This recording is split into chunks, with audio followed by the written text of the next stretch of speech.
This is a short video showing how to install PotPlayer and make sure all the proper plugins and scripts are there to make it work with the Open3DOLED emitter stuff. So first thing, I've got the README here on the GitHub. You can access that from the top page just by scrolling down to anywhere it starts talking about PotPlayer. So like here under Windows. And if you want to watch Blu-rays directly, you'll either need to install something like X-Reveal for on-the-fly playback of Blu-rays and DVDs, or, well, DVDs should work without it, but Blu-rays specifically.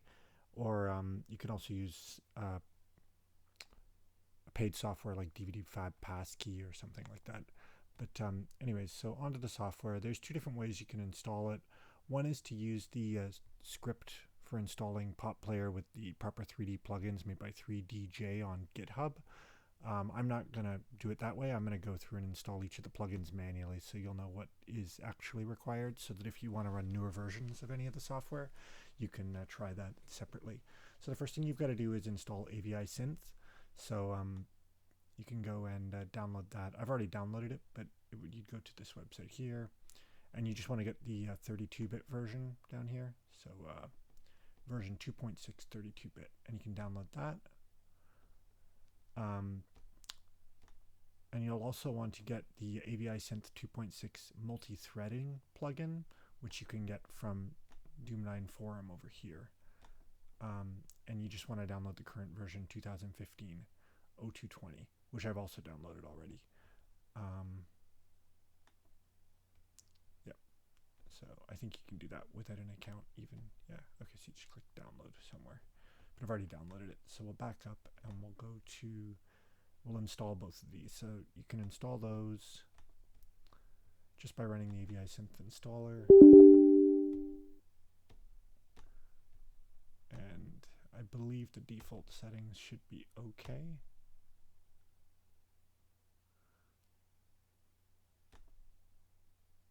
Finish. And for the AVI Synth multi-threaded plugin, you have to copy it. It says here in the installation instructions, you have to copy it over the syswow64 plugin that's already in the folder. So you would just go in here, you would extract it. 7-zip.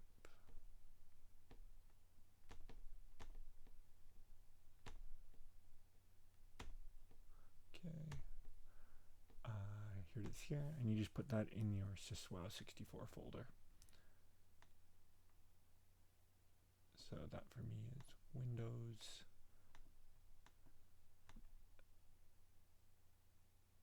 syswow64. I already have it there, but I'll just replace it so you can see.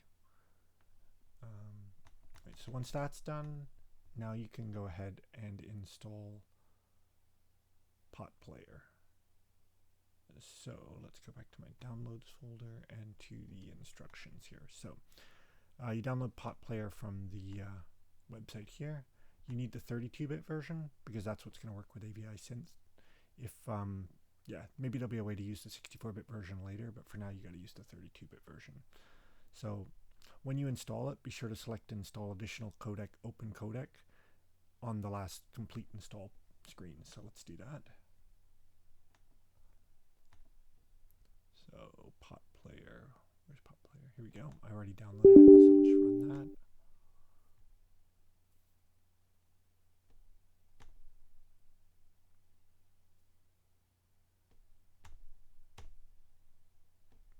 Yep, looks okay.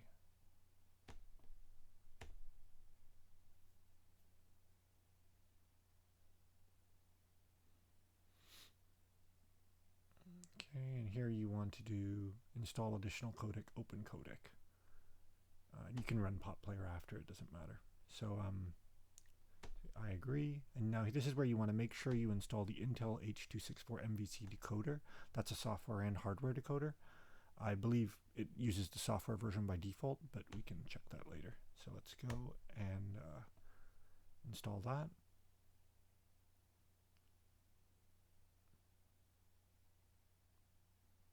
Okay, so that's done. Okay, so it opens it up by default. Now we got to go through and change some of the preferences here to get it working with the emitter. So what we'll do is we'll follow these instructions. So press F5 to open up the settings. I do this, is it gonna work here? Function F5, yep. And the first thing I've got to do is change the language to English so I can read this. So let me just do that. I don't actually know where it is in this menu, so let me do it in the normal menu here. I don't know how I found it last time. Sorry guys. It isn't going to be much help to you in Japanese. So no, here we go, language, English, there we go. All right, so back to this, so F5. So the first thing we got to do here, let's follow these instructions I put together here. So navigate to the video tab down here, video section, and you want to change full screen exclusive mode to enabled with GUI support. Okay, so you can apply that. Next, you've got to go to video 3D mode, and we got to change a number of settings here to get it to work with Blu-rays. So first you got to enable H.264 MVC 3D decoder. Then you got to go under output mode, and you got to change this to side-by-side full resolution to get the overlays working properly. Then you need to go to 3D video mode and change it to enable. Well, you don't have to do this, but I'm going to do it anyways to force it to be 3D every time. If you're going to play 2D videos too, you may not want to enable that. Now, import source needs to be side by side and full screen. Otherwise, everything will show at half resolution. And output screen, you need to change to shutter glasses. And I think page flipping. Yeah, shutter glasses, page flipping. And if you want, you can also select this to auto detect based on the file name when you're playing other side by side and top over bottom video files. So you can do that. Now we have to go down to the AVI synth section here, and we got to enable AVI synth, and we need to load a script. So the script you've got to load is this triggerbox overlay.avs script that's in the PotPlayer folder here at the top, triggerbox overlay. So I've already downloaded that, and I'm just going to load that from my downloads folder here. Should be in the downloads folder. Oh, maybe I didn't put it in there. Okay, well, let me download it now, so I've got it. So let's save that. Raw file.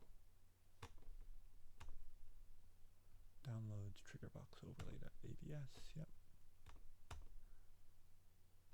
Okay, so we're back at the instructions here. Yep. All right, so let's load that up. So back to downloads. Okay. So in this script, there's a number of parameters at the top, and these parameters are the same as the ones you will have in the 3D player display settings dialog. So let me just open that up right now to show you. So under the display settings, you've got all these values here. You've got display size, vertical box, so you got the brightness here, vertical box position, horizontal position, white box horizontal spacing, white box size, and a black box border. And you want to copy all, after you've done your calibration, you want to copy all these values into this script here. And the last setting down here is the assume for half. So basically it detects whether it's dealing with a full side-by-side, a full top over bottom, or a half top over bottom, half side-by-side file, but it can't differentiate between half side-by-side and half top over bottom because they're both just the native resolution. So you have to specify which one you want it to assume it is when you're dealing with a file that just has normal resolution of your monitor. So I have mine set to half side-by-side here. So that's basically all set up for me now. So you can click apply here. Now we'll go back to the README here. So now we're done all of that. So I've got XReveal installed on my system here to play the Blu-ray. I'm going to just open up here to show you that it works. So you basically go over here and you go to Open Blu-ray. Close that. And it takes a little while because it has to open it up. And it should work. This may not look too great on the video I'm recording because of the speed of the computer, but I just want to show you that it will play it and some of the options you can change. So pause it before it gets to the video. You can see here that the trigger boxes are at the top of the screen. You press enter to go full screen, and they're right under the emitter for me now. And if I put on the glasses, it looks funny. When it's paused, it flickers strangely, but when you unpause it,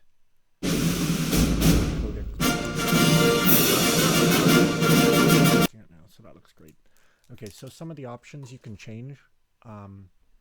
When you're playing 3D Blu-rays, you shouldn't have to change any of the options.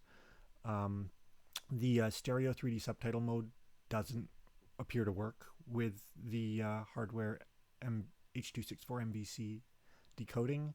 So don't turn that on. Just use the regular subtitles, but they will be at the depth of the screen, so sometimes they can look a little funny if they're inside the image.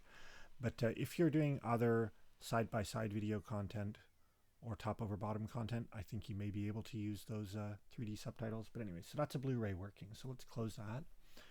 And now I'm just going to open a test video. So let me find a video here to open. Open a file. What have I got? I think in my downloads folder I have this MKV file here. So I've just opened up an MKV with MVC, and you'll see that it's playing properly too.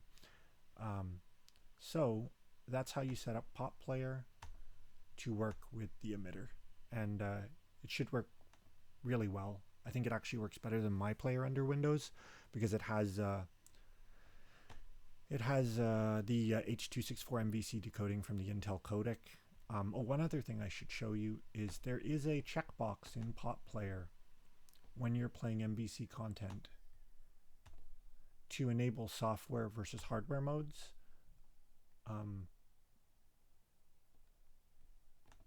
It's down here. Heard that if you software mode is